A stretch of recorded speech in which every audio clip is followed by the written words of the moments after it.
बिस्मिल्लाहिर्रहमानिर्रहीम। अस्सलामु अलैकुम जुले दोस्तों, उम्मीद है आप सब खैरियत से होंगे। दोस्तों, आप सब लोग को मालूम है कि जिस तरह से लद्दाख से जो पद यात्रा निकला था सोनम वांगचुक की क़यादत में, उनको दिल्ली पुलिस ने रोका, वहाँ पे डिटेंशन भी हुआ। डिटेंशन के बाद उनको आज़ाद भी कराया गया। अब जो अनशन था या उन्होंने जो हंगर स्ट्राइक का ऐलान किया था, एक दिन या 1 या 1.5 दिन के लिए वो लोग हंगर स्ट्राइक पे भी रहे थे। उसके बाद जो हमारे मरकज़ी सरकार ने उनको ये विश्वास दिलाया था कि कुछ ही दिनों में या 1 या 2 दिनों में ही उनसे जो सरकार उनके साथ डायलॉग शुरू करेंगे। लेकिन कल हमें ये ख़बर निकल के आई कि जो डायलॉग का जो सिलसिला है वो शुरू होने वाला नहीं है। सरकार की तरफ से कोई ठोस कदम उठाने को हमें अभी दिखाई नहीं दे रहा है। तो इसीलिए सोनम वांगचुक सर और सज्जाद कारगिली दोनों ने मिलकर भी हमें ये भी दिखाई दिया कि वो दोनों मिलकर अनशन करने वाले हैं, हंगर स्ट्राइक करने वाले हैं। अभी ख़बर ये आ रही है, सज्जाद कारगिली साहब ने, जो कारगिल के एक बड़े जाने माने एक्टिविस्ट भी है और नेता भी है और केडीए का एक बहुत ही अहम रुकन भी है, उन्होंने एक वीडियो जारी करते हुए ये कहा कि वो अनशन में नहीं बैठ रहे हैं। तो उनका रीज़न उन्होंने ये बताया कि सोनम वांगचुक सर जो है वो नहीं चाहते हैं कि सज्जाद कारगिली भी इस अनशन में रहे। तो इस बात में क्या है, उनके बीच में क्या हुआ है, ये तो हम अभी नहीं बता सकते हैं दोस्तों। लेकिन अगर ऐसा है वाकई में, अगर जिस तरह से सज्जाद कारगिली साहब बता रहे थे कि वो सिर्फ अपने पद यात्रियों के साथ या अपने लोगों के साथ, जिस तरह से वो लोग लेह से आए थे, उनके साथ ही अनशन पर रहना चाहते हैं। मैं एक पैगाम देना चाहता हूँ उन तमाम साथियों को, उन तमाम दोस्तों को, उन तमाम सिंपैथाइज़र्स को जो टेलीफोन्स के ज़रिए ये पैगाम मुझे दे रहे हैं कि आप अनशन में क्यों नहीं हैं। और जो लद्दाख भवन में इस वक्त सोनम वांगचुक जी और जितने भी पद यात्रीज़ हैं वो अनशन कर रहे हैं। तो सही आपकी बात कि ये हमारा प्रोग्राम तय हो चुका था कि सोनम वांगचुक और मैं जो है वो हम अनशन पे रहेंगे। हमारे साथ कारगिल डेमोक्रेटिक अलायंस के दूसरे जितने भी सपोर्टर्स हैं और ले एपेक्स बॉडी के सपोर्टर्स हैं वो सब अनशन में रहेंगे। लेकिन गुज़श्ता 2 दिनों से जनाब सोनम वांगचुक साहब का बार बार इसरार यही था कि मैं अनशन में शामिल न हूँ, और उसकी क्या वजूहात है खैर वो ख़ुद ही जान सकते हैं। लेकिन उनका ये इसरार था कि मैं अनशन में शामिल न हूँ और ये अनशन प्योरली ये पद यात्री और ये जो ख़ुद सोनम वांगचुक साहब ही करें। तो उनके इस डिसीजन को रेस्पेक्ट करते हुए हमने अपने ख़ुद को जो है वो इस अनशन से जो है अलग कर दिया। इस वक्त वो ख़ुद और पद यात्री और सोनम वांगचुक जी अनशन में हैं। लेकिन एक चीज़ ये बताता चलूँ, अनशन में शामिल न होने का ये मकसद हरगिज़ नहीं है कि हम अपने 4 पॉइंट एजेंडा से पीछे हटे हों, बल्कि अब भी हमारी डिमांड ये है कि सरकार हमारे जो 4 पॉइंट एजेंडाज़ हैं उनको फुलफ़िल करे। स्टेटहुड की डिमांड है, 6 शेड्यूल और दीगर डिमांड्स हैं हमारी, और ये प्योरली हम लद्दाख के इश्यूज़ को लेकर के चल रहे हैं। और ये एक चीज़ हम बताना ज़रूरी समझते हैं कि जो हमारे साथ प्रॉमिस किया है गवर्नमेंट की तरफ से हालिया दिनों में, जब ये डिटेंशन और ये जो पद यात्रा और केडीए का जो कारवान दिल्ली में आया था, उस दौरान जो बातचीत हमारे ऑनरेबल एमपी सीईसी साहब और सोनम वांगचुक जी, इन सब से जो बातचीत हुई है और एपेक्स बॉडी के हमारे मेंबर्स के साथ, कि बहुत जल्द यानी 15 दिनों के अंदर जो है वो डायलॉग्स को रिज्यूम करेंगे, टॉक्स को। तो वो बहुत ज़रूरी है, टॉक्स रिज्यूम होना लाजमी है, क्योंकि हम चाहते हैं कि लद्दाख के इश्यूज़ पे जल्द अज जल्द बातचीत हो और कुछ ठोस इक़दाम उस पर की जाएँ।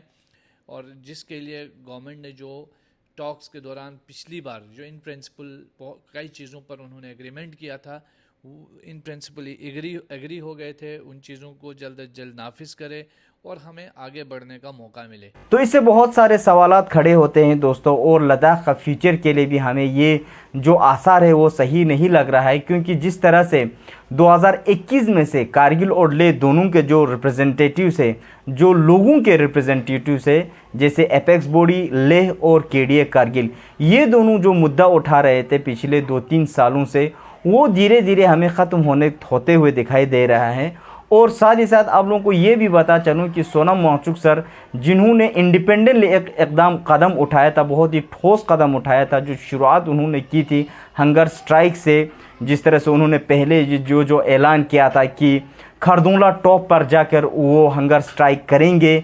इसके बाद उन्होंने अभी रिसेंटली इसी साल 60 दिनों का तो टोटल रहा 60 दिनों का, लेकिन उन्होंने 20 दिन का अनशन कहा था।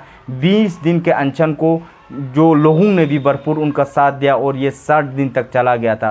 तो इसके बाद एक बहुत ही खूबसूरत तरीके से सिलसिला आगे चला हुआ आ रहा था। लेकिन अभी ये जो तो सोशल मीडिया पे लोगों के बीच में भी बात ये हो रही थी दोस्तों, हमें भी मालूम है कि ये जो एलिगेशंस लगा रहे थे बार बार कि करगिल वाले नहीं आते हैं, करगिल वाले हमेशा पीछे ही रहते हैं, वो इस तरह से आइडल ही रहते हैं, हम सारे स्ट्राइव जो करते हैं वो ले वाले करते हैं। हालांकि ऐसी बात बिल्कुल भी नहीं थी। करगिल केडीए और एपेक्स बॉडी दोनों के बीच में बहुत अच्छी खासी बातचीत चल रही थी, बहुत अच्छा खासा बॉन्डिंग था। लेकिन अभी जिस तरह से ये जो आ रहे हैं तो ये बिल्कुल भी अच्छा नहीं है हमारे लद्दाख के फ्यूचर के लिए भी हम कहें, क्योंकि अगर सरकार भी देखेंगी तो मरकज़ी सरकार भी, अगर हम लद्दाखियों को देख रहे हैं तो अभी ये तो 2 गिरोह में बटे हुए हैं।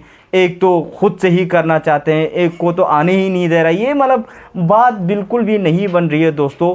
और साथ ही साथ ये भी आप लोगों को बताता चलूँ कि जिस तरह से सोनम वांगचुक सर लद्दाख से आए थे 4 पॉइंट्स एजेंडास को लेकर, लेकिन सामने आते आते दिल्ली आते आते वो क्लाइमेट का जो इशू है, इन्वायरमेंटल जो कंडीशन का है, जो हिमालयाज़ को लेकर, इस इशू को काफ़ी आगे भी लेके जा रहे हैं। ये इसको हम भी समर्थन करते हैं, हम भी बिल्कुल उनके साथ है कि हम बिल्कुल हमारे लद्दाख का जो इकोलॉजी है या क्लाइमेट है बिल्कुल ही फ्रेजाइल है। और बहुत सारे रिसर्च हमें बता रही है कि जो जिस तरह से स्पीड रेट पर जिस तरह से ग्लेशियर्स रिसीड हो रही हैं, वहाँ पर कार्बन भी बहुत ज़्यादा मकदार में पाया गया है। इस तरह से बहुत सारी चीज़ों से वाटर पोल्यूशन, एयर पोल्यूशन और साथ ही साथ हमारा जो ग्राउंड वाटर लेवल का नीचे जाना, बोरवेल्स का खोदना, ऐसे बहुत सारे इश्यूज से लद्दाख इंटरनल इश्यूज से ग्रैपल कर रहे हैं। ये बहुत ही सही बात है और इसके लिए हमें आवाज़ उठाना चाहिए। लेकिन साथ ही साथ एक यूथ्स की भी आवाज़ है, लद्दाख के आवाम की भी आवाज़ है। जो 4 पॉइंट एजेंडाज में एक तो ये था कि स्टेटहुड था, स्टेटहुड का बहुत ही कम जिक्र हो रहा है। और उनसे भी ज़्यादा अभी मतलब इमीडिएट अगर हम कंसर्न कहें तो यूथ का ये है, एजुकेटेड यूथ का, बड़े बड़े डिग्रियां लेने के बावजूद भी घरों में आराम से बैठे हुए हैं या कॉन्ट्रैक्चुअल किसी जगह पे कर रहे हैं, परमानेंट नौकरी का कुछ आसार नहीं है। और खुसूसन गेजेटेड पोस्ट की अगर बात की जाए तो 2019 के बाद बिल्कुल गेजेटेड पोस्ट का लद्दाख में बिल्कुल अभी आया नहीं है। तो ये सारी बातें देखकर और जिस तरह से लद्दाख अभी मतलब इस इश्यूज़ के साथ, इन इश्यूज़ के साथ आगे बढ़ रहे हैं, तो लद्दाखियों को एक साथ आना चाहिए था। लेकिन दिल्ली जाकर इस तरह से खबर आना, ये हम सारे लद्दाखियों के लिए एक बहुत बड़ी दुखी की बात है। तो मुझे उम्मीद है, मुझे ये लगता है कि बीच में कुछ मिसअंडरस्टैंडिंग हो गई होगी। देखते हैं कल परसों में ये खबर आएंगे तो हमें पता चलेगा कि हुआ क्या था बेसिकली वहाँ पे। और ये जो सज्जाद करगिली साहब जो बात कर रहे हैं वो किस हद तक सही है, और उनका जो एलिगेशंस है या उन्होंने जो दिया है, अगर ये सही है तो बहुत ही हमारे लद्दाख के लिए और ख़ुसूसन हम कारगिलों के लिए एक बहुत दुख की बात है। और ले वालों के लिए भी बहुत बड़ी दुख की बात है कि जिस तरह से हम जो स्ट्रगल में है, एक हमारे ऑटोनॉमी के लिए, हमारे इकोलॉजी के लिए, हमारे फ्यूचर के लिए, हमारे आइडेंटिटी के लिए सारे एक साथ मिलकर लड़ना चाहिए था। लेकिन यहाँ पे हमें अलग अलग लड़ने को अगर इस तरह से हो जाएगा तो ये कहीं पर भी बात नहीं पहुँचेगी। आपकी क्या राय है दोस्तों, कमेंट सेक्शन में ज़रूर बताइएगा। तो इसी पर मैं आप लोगों से अलविदा लेता हूँ। अपना ख्याल रखिएगा। खुदा हाफिज़।